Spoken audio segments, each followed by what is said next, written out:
Mamaya papatulugin natin siya para magawa natin lahat ng poses na kailangan natin. Siya ay 22 days old na. Baby Alel, ayan na, makikisama ka. Para magawa natin lahat ng dala naming free for you. Mag-i-start na kami. Hi guys! This is Nadine of N4O Studio.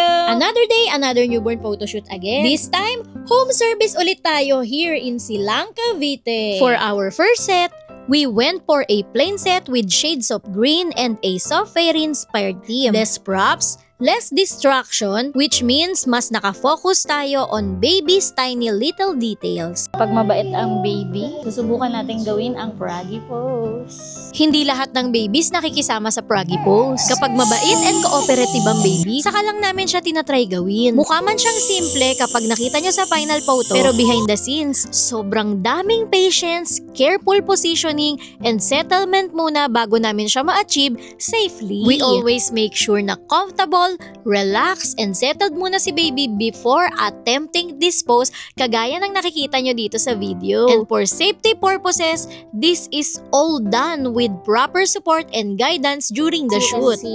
Super bait ni baby. Ayan, natapos na tayo sa ating plain set. So, proceed na tayo sa wrap look. Naistorbo ka ba namin, baby? For this setup naman, travel team yung ginawa namin for baby because mahilig daw mag-travel si mommy. We added cute little details like the airplane, passport, luggage, and globe para mas maging personal and meaningful yung setup. Si mommy na nga rin pala yung pumili ng color ng swaddle and yung headdress ni baby. One thing we love about Team Newborn Session is mas nagiging special siya kapag connected sa personality o hobbies ng parents yung team. And of course, hindi natin pwede kalimutan ng tiny detailed shots ni baby. Dahil mabait si baby, meron tayong dalang free layout sa kanya. Ilalagay ko na siya sa kanyang free layout. Iba-iba ang attitude ng mga babies.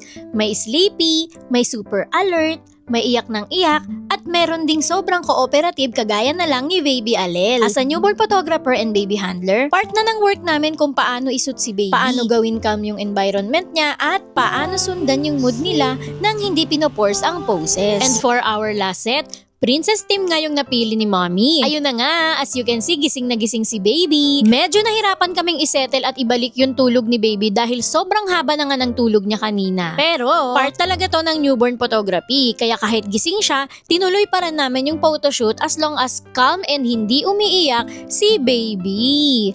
Ang kagandahan lang is meron tayong captured na photos ni baby na gising siya dahil mostly yung mga photos ni baby kanina sa other teams is kailangan talagang tulog siya. Pero sa ganitong mga awake shots, gaya nga ng lagi naming sinasabi, kailangan calm lang si baby and hindi umiiyak para makuha pa rin natin ang beautiful photos ni baby. At kapag nakita mo na nga yung final photos, marirealize mo na worth it lahat because these tiny moments will never happen again. If you also want timeless memories like this for your baby, message us for free consultation. Bye!